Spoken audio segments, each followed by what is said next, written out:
नमस्कार मित्रांनो, लग्नानंतर होईलच प्रेम या मालिकेच्या 23 जानेवारीच्या भागामध्ये मित्रांनो, आजचा भाग तर खरंच खूप जबरदस्त आहे. कारण आजच्या भागामध्ये आता पार्थला अवॉर्ड मिळालेला असतो आणि तेव्हा मानिनी आणि काव्य तर खूप खुश होतात. आणि तेव्हा पार्थला ते अवॉर्ड मिळाल्यानंतर आता काव्यच पहिल्यांदा आठवलेली असते. आणि आता पार्थला अवॉर्ड मिळालंय म्हटल्यानंतर या दोघी सुद्धा माईलेकी म्हणजे रम्या आणि वसू या दोघी सुद्धा आता ऑफिसमध्ये जातात. कारण ऑफिसमध्ये मीडिया येणार असते. आणि ऑफिसमध्ये गेल्यानंतर आता वसुनी तर तिथे एक तिचा पत्रकार पेरलेला असतो. आणि ज्यावेळेस आता पत्रकार सगळे प्रश्न विचारत असतात, म्हणजे चांगले चांगले प्रश्न विचारत असतात, तर तेव्हा पार्थ खुश असतो. आणि इतक्यातच म्हणजे वसुनी पेरलेला जो काही पत्रकार असतो तो आता 16 डिसेंबर बद्दलच आता पार्थला प्रश्न करतो. आणि ज्याचीच मानिनीला सुद्धा भीती असते, अगदी तेच घडतं. आणि तेव्हा इकडे मानिनीने काव्याला ती गोष्ट सांगितलेली असते की मला या गोष्टीची भीती आहे.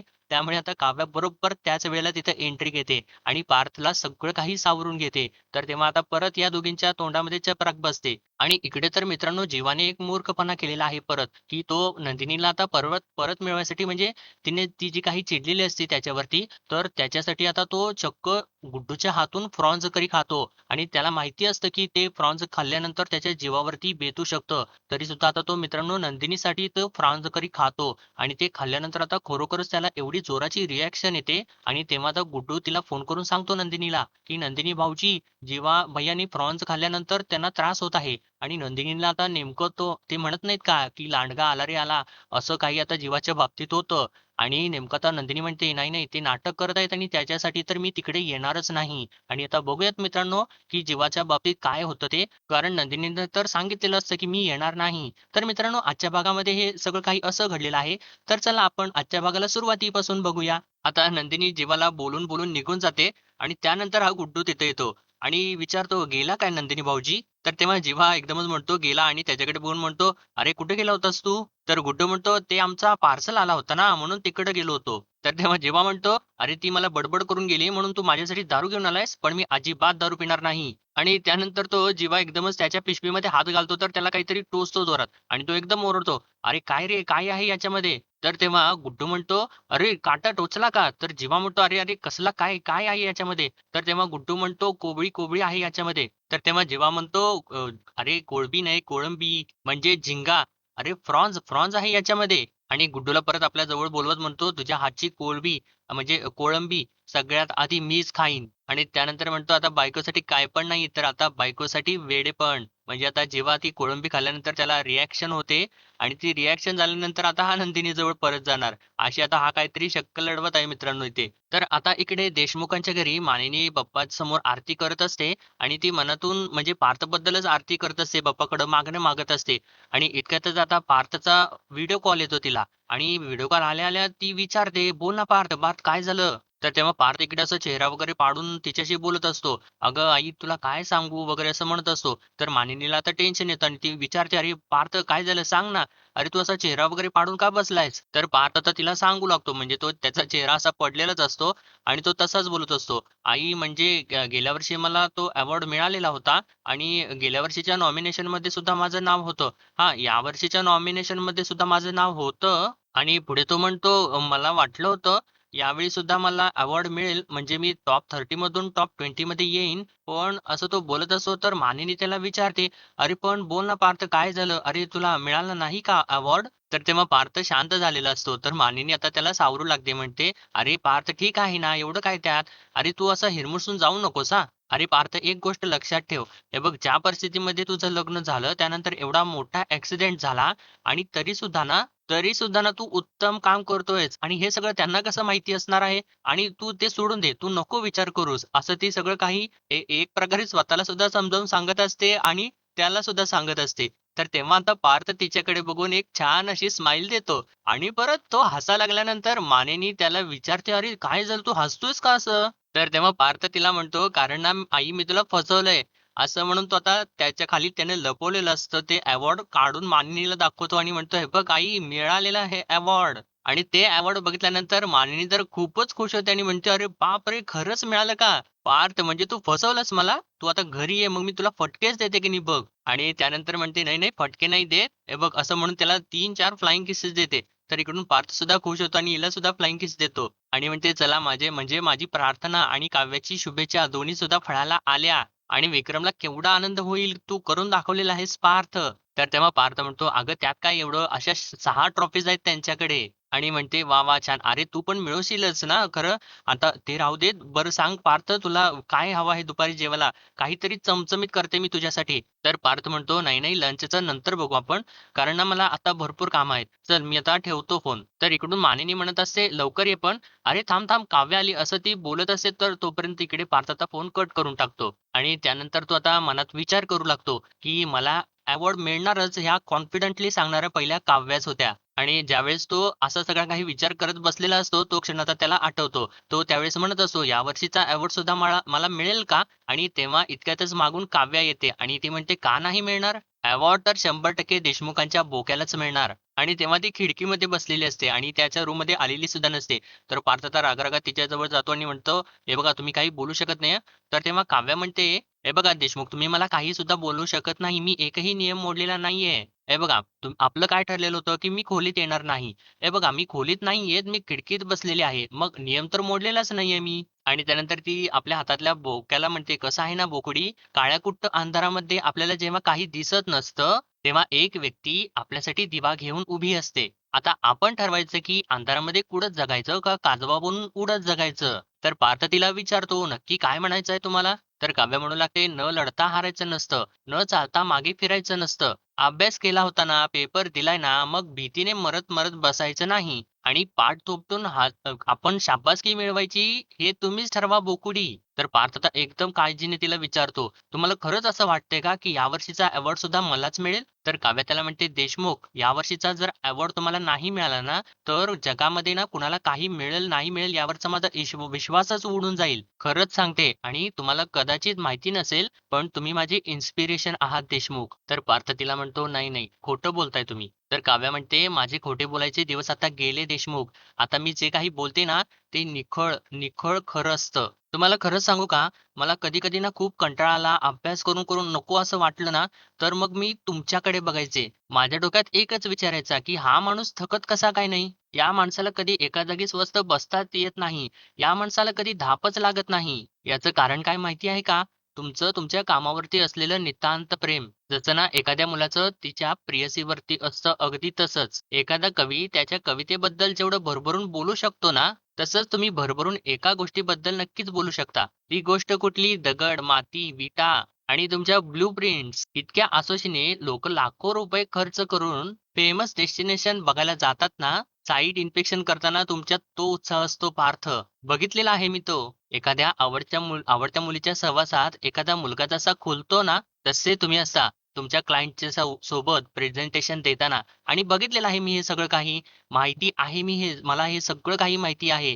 आणि अशा माणसाला अवॉर्ड देताना जर त्याला अवॉर्ड मिळाला नाही, तर तो त्या अवॉर्डचा फॉल्ट आहे. तर तेव्हा पार्थ ते सगळं ऐकत असतो आणि त्याला ते सगळं काही रिअलाईज होत असतं आणि तो आता तिला विचारतो, "पण तुम्ही हे सगळं कधी नोटीस केलं?" तर तेव्हा काव्या म्हणते, "अहो, ती तर खरी गंमत आहे. मुलीसुद्धा ना मुलांना ऑब्झर्व्ह करत असतात. त्यांचंही मुलांच्याकडे लक्ष असतं, पण ते कळत नाही. हेच तर आर्ट आहे ना आर्ट." असं म्हणून ती हसत असते. आणि पुढे म्हणते, "म्हणून तर सांगते देशमुख, आजपर्यंत खूप कष्ट केलेत तुम्ही. घाम गाळत आजवर इथपर्यंत पोहोचलेला आहात आणि त्या कष्टाचे मोल ना फक्त तुमचे आनंदाश्रूच चुकवू शकतील आणि जे उद्या अवॉर्ड मिळाल्यानंतर तुमच्या डोळ्यामध्ये असतील देशमुख. म्हणूनच सांगते, की उद्याची पहाट तुमची आहे, फक्त तुमची आहे. उद्याचा सूर्य तुमचा आहे." आणि तेव्हा आता ती तसं बोलत असताना पार्थच्या डोळ्यामधून पाणी येऊ लागतं. तर काव्या एकदमच आपला हात पुढे करते आणि त्याचे अश्रू पुसणार असते आणि परत आपला हात सावरते. आणि त्यानंतर ती तिथून उठते आणि निघून जाते. आणि आता ते सगळं काही आठवल्यानंतर पार्थ आता स्वतःच मनामध्ये हसू लागतो. तर इकडे आता काव्या चाललेली असते, "आई चहा आणते थांबा" म्हणून. तर तेव्हा मानिनी त्याला थांबवते आणि म्हणते, "अगं चहा राहू देत काव्या, बघ तुझ्या बोक्याला अवॉर्ड मिळालेला आहे."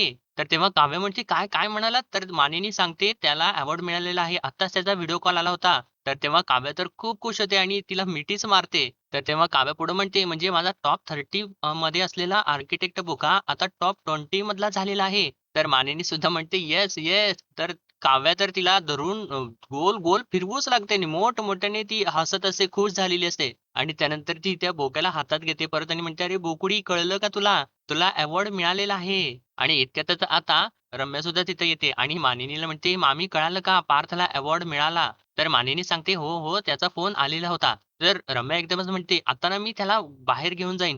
माझ्याकडून ना त्याला लंच पार्टी वगैरे देईन. मस्त एन्जॉय करू आम्ही." असं म्हणून ती हसत असते. तर तेव्हा काव्या तिच्याकडे बघून हसते. तर रम्या तिला विचारते, "हसायला काय झालं?" तर काव्या म्हणते, "नाही, नाही, काही नाही.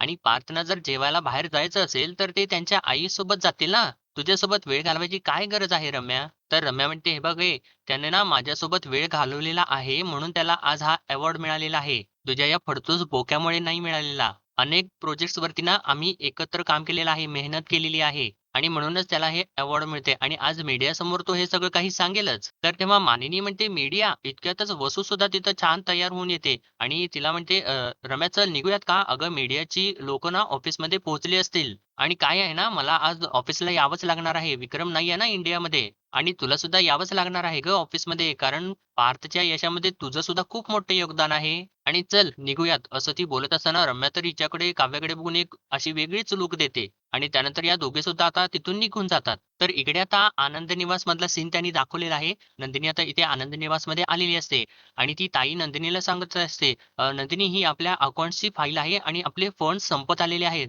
तर नंदिनी म्हणते, "अगं फंड्स संपत आलेत असं कसं होईल? मार्च एंडपर्यंत होते ना?" तर तेव्हा ताई म्हणते, "हो, पण त्या सानिया आजी आहेत ना त्यांना अर्जंट हॉस्पिटलमध्ये ॲडमिट करावं लागलं. त्यांच्या गुडघ्याचं ऑपरेशन होतं. शिवाय तू काढलेली मेडिकल पॉलिसी ती सुद्धा 1 आठवड्याच्या पूर्वीच संपली. त्यामुळे ना मला फंडामधले पैसे खर्च करावे लागले." आणि तो केतन आहे ना 12 वर्षाचा मुलगा, त्याचं ना सायन्स एक्झिबिशनमध्ये त्याचं मॉडेल पहिलं आलं आणि त्यामुळे शेवटच्या फेरीसाठी मला ना त्याला दिल्लीला पाठवावं लागलं आणि त्यामुळे त्याच्याबरोबर ना स्टाफचा एक माणूस सुद्धा पाठवलेला आहे. त्यामुळे तो सुद्धा खर्च असं ती सर्व काही सांगत असते. तर नंदिनी आता तिला म्हणते, "अगं नाही, नाही, अहो नाही, नाही ताई, it's okay. I am extremely sorry. काय आहे ना, मी खूप दिवसानंतर इथे आले. त्यामुळे ना या सगळ्या गोष्टींच्या अपडेट्सच नाहीयेत माझ्याकडे आणि खूप दिवसानंतर आलेली आहे मी. मला वाटतंय 15-16 डिसेंबर." असं तिने म्हटल्यानंतर आता तिला थोडासा धक्का बसतो. कारण 16 डिसेंबर तिच्या तोंडातून एकदम निघून जातं ना मित्रांनो. तर तेव्हा ती ताई म्हणते, "इट्स ओके. 16 डिसेंबर नंतर ना तू कशामधून जातेय ना, याची कल्पना आहे मला." तर दुसरी ताई म्हणते, "पण अजून एवढं ताणू नका ना. जीवादादा ब्लॉग्सवरती ना जे काही जादू करतोय ना, ते बघून तर मी एकदम फ्लॅटच झालेली आहे." तर ही ताई म्हणते, "हो आणि तो अंघोळीचा व्हिडिओ तर?" असं म्हणून या दोघी सुद्धा हसत असतात. तर नंदिनी आता चिडते आणि म्हणते, "जीवादादाच्या व्लॉगवरती चर्चा करण्यापलीकडे तुमच्याकडे कामं नाही आहेत का? चला जा आपापली कामं करा. हे घ्या." असं म्हणून ती रागारागात त्या सगळ्यांना तिथून पाठवून देते. तर तेव्हा एकटी ताई तर तिथंच थांबलेली असते आणि तेव्हा नंदिनी तिला म्हणते, "तू जा ना, तुला काही कामं नाही आहेत का?"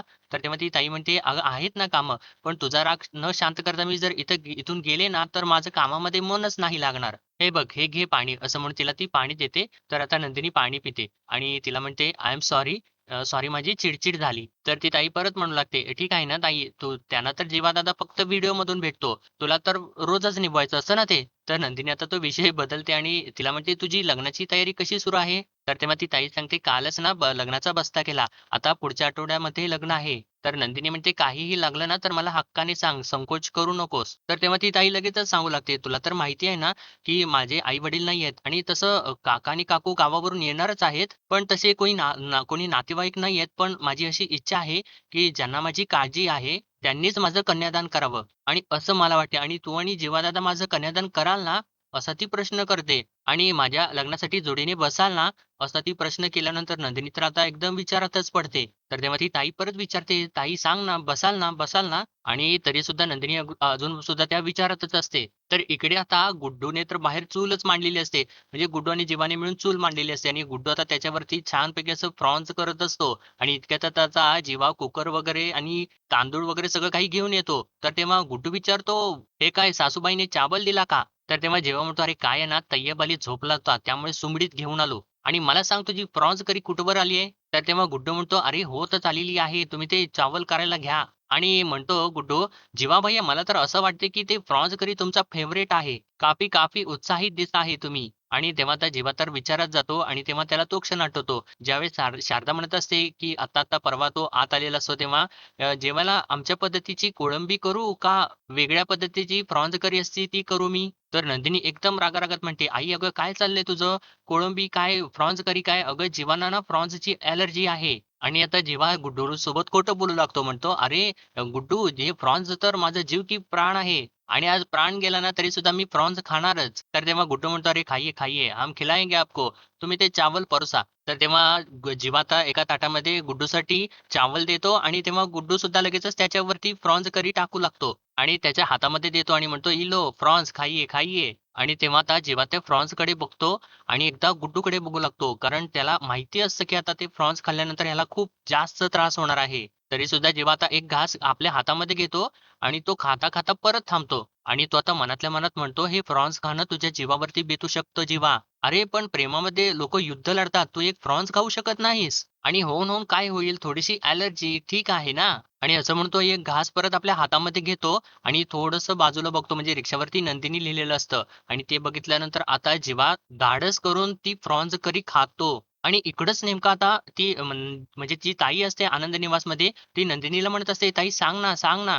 आणि त्या नंदिनी तर विचारत असते आणि एकदमच आता तिच्या हातामधला जो ग्लास असतो तो काचेचा खाली पडतो आणि फुटतो. आणि तेव्हाच आता ती दुसरी ताई सुद्धा धावत येते आणि विचारते, "नंदिनी काय झालं गं?" तर तेव्हा ही ताई म्हणते, "ग्लास फुटला आणि ग्लास फुटणं चांगलं नसतं ना. आपल्यावरती संकट येतं असं म्हणतात." तर तेव्हा ती ताई म्हणते, "नाही गं, ग्लास फुटला ना म्हणजे नंदिनीवरती येणारं संकट ते दुसरीकडे गेलं. म्हणजे चांगलंच झालं ना." तर तेव्हा नंदिनी म्हणते, "काय तुम्ही या सगळ्या अंधश्रद्धा आणि या सगळ्या गोष्टींना खतपाणी घालत बसू नका." आणि म्हणते, "रेखाताई, सीमाताईंना सांगून त्या काचेच्या काचेचे तुकडे वगैरे जे आहेत ते उचलून घ्या." असं त्याने सांगितल्यानंतर आता या दोघीसुद्धा तिथून निघून जातात. आणि नंदिनीच्या डोक्यामध्ये तर शंकेने घर केलेलं असतं मित्रांनो. तर इकडे आता जीवाने प्रॉन्स करी खाल्ल्यानंतर त्याला जरासा ठसका येऊ लागतो आणि सगळीकडे त्याला खाजवायला लागतं. तर तेव्हा गुड्डू त्याला विचारतो, "क्या हुआ जीवा भैया तबीयत खराब है क्या?" तर तेव्हा जीवा त्याला म्हणतो, "नाही, नाही, काही नाही, तू खा, खा." असं म्हणून तो स्वतः खात असतो आणि त्याला तर खूप त्रास होत असतो. तर तेव्हा गुड्डू परत त्याच्याकडे बघतो आणि त्याला तर शंका येऊ लागते. तर जीवा म्हणत असतो, "अरे खूप छान झाले रे, जमले तुला, जमले."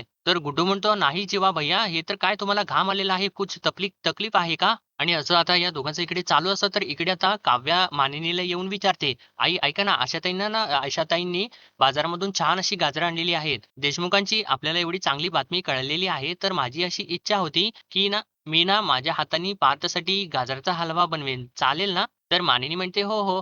तर काव्या म्हणते, "मी करेन आणि अभ्यासाला बसेन. चालेल ना?" तर मानिनी म्हणते, "हो, हो. चालेल. अगदीच चालेल." म्हणजे ती नुसतं असं मान डोलवूनच सांगत असते. तर तेव्हा काव्याला आता थोडीशी शंका येते आणि ती विचारते, "आई काय झालं?" असं म्हणून ती आता तिच्या जवळ बसते. तर मानिनी तिला सांगू लागते आणि मानिनी तर म्हणते, की "काही नाही गं काव्या, पार्थ काही बोलला नाही. पण आता वसुताई आणि रम्याकडून कळलं, की ऑफिसमध्ये मीडिया येणार आहे. सगळे पत्रकार वगैरे येणार आहेत." तर काव्या म्हणते, "हो आई आणि असं का करता तुम्ही? आणि चांगलीच गोष्ट आहे ना, पत्रकार येणार आहेत म्हटल्यानंतर ती चांगलीच गोष्ट आहे."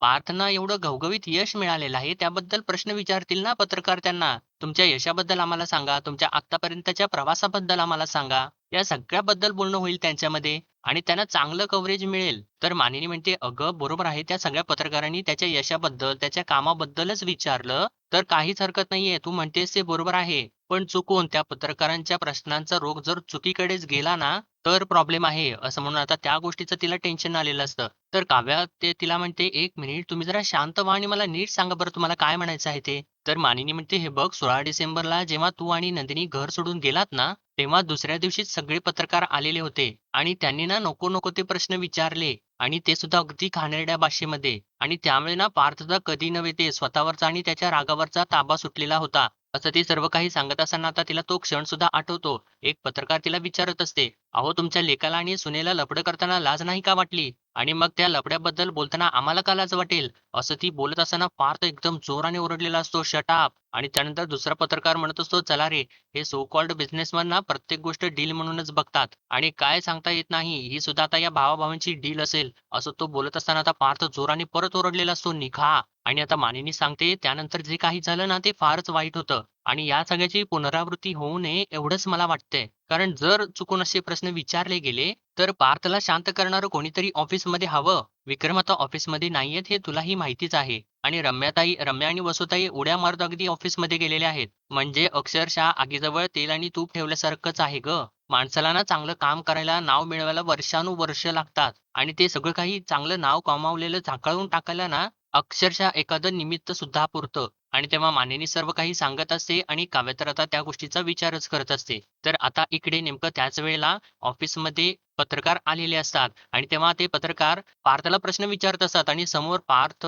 रम्या आणि तिच्या शेजारी वसू सुद्धा बसलेली असते. तर तेव्हा एक पत्रकार म्हणतो, "पार्थ देशमुख, सगळ्यात आधी तुम्हाला पुरस्कार मिळाल्याबद्दल ना तुमचं सगळ्यात जास्त अभिनंदन आणि आम्हाला वेळ दिल्यासाठी धन्यवाद." तर तेव्हा पार्थ म्हणतो, "हो, हो. थँक यू, आणि त्यानंतर सर्व पत्रकार टाळ्या वाजवू लागतात. तर तेव्हा आता एक पत्रकार पार्थला प्रश्न विचारते, "मिस्टर देशमुख, तुम्ही तुमच्या यशाचं श्रेय कोणाला द्याल?" तर तेव्हा पार्थ म्हणतो, "या यशाचं श्रेय ना माझ्या बाबांना आणि माझ्या आईला आहे. त्यांच्या सपोर्टच्या शिवाय ना हे शक्यच नव्हतं." तर तेव्हा दुसरा पत्रकार विचारतो, "असं कधी टेन्शन आलं होतं का, की हा पुरस्कार आपल्याला मिळेल किंवा नाही म्हणून?" तर तेव्हा पार्थ म्हणतो, "हो, आलंय ना. लांबचंच कशाला, काल रात्रीच आलेलं होतं." असं म्हटल्यानंतर आता सर्व पत्रकार हसूच लागतात. तर तेव्हा एकटी पत्रकार विचारते, "मग कशी मात केली तुम्ही त्याच्यावरती?" आणि तेव्हा आता पार्थला तो क्षण आठवतो ज्यावेळेस काव्या तिथे असते आणि ती त्या बोक्याला म्हणत असते, "all the best Bokya, award घेऊनच ये." तर पार्थ आता सांगू लागतो, काय आहे ना, की देव आपल्या आजूबाजूला अशी माणसं पेरतो, की जी ना आपली नकळत मदत करत असतात. त्यांचा तुमच्यावरचा विश्वास तुम्हाला पुढे जायला बळ देतो.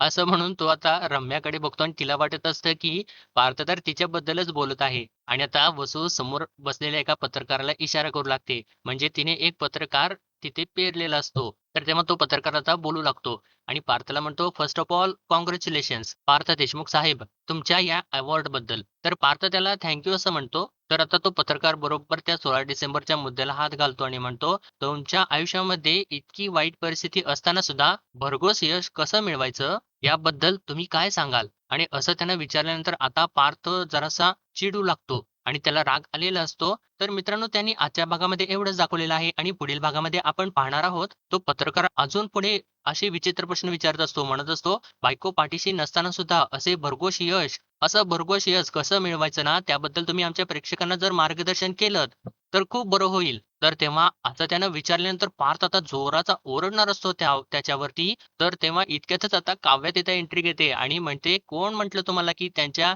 मागे ना भरघोस यशाच्या मागे त्यांची बायको नाहीये?" आणि तेव्हा काव्या तर अशी छान नटून वगैरे तिथे आलेली असते आणि तेव्हा तिच्याकडे बघितल्यानंतर पार्थ सुद्धा एकदम खुश होतो, एकदम शांत होऊन जातो आणि या रम्याला आणि वसूला तर धक्काच बसतो आणि सगळे पत्रकार आता तिच्याकडेच बघत असतात. तर इकडे आता गुड्डूने नंदिनीला फोन लावलेला असतो आणि त्यानं सांगितलेलं असतं, की "जीवा भैय्याने प्रॉन्स खाल्लेला आहे." तर तेव्हा आता नंदिनी इकडून म्हणते, "त्यांनी प्रॉन्स खाल्ल्याचं नाटक करून मी त्यांच्या काळजीने मागे-मागे त्यांच्या येणार नाही." तर तेव्हा आता गुड्डू जीवाकडे जातो आणि त्याला म्हणतो, "नाही जीवा भैय्या, त्यांना असं वाटतंय की तुम्ही झूठ-मूठचं नाटक करत आहे." आणि तेव्हा जीवाला तर इतका त्रास होत असतो, त्याचा चेहरा पूर्ण लालबुंद झालेला असतो आणि तेव्हा आता जीवा त्या त्रासामध्येच खालीच कोसळतो. तर तेव्हा आता गुड्डू "जीवा भैय्या" असं ओरडत तिथून आतमध्ये पळत जातो. तर मित्रांनो, आजच्यापुरतं एवढंच आणि भेटूया परत उद्याच्या भागामध्ये. तोपर्यंत आपल्या व्हिडिओला लाईक, शेअर आणि सबस्क्राईब नक्कीच करा.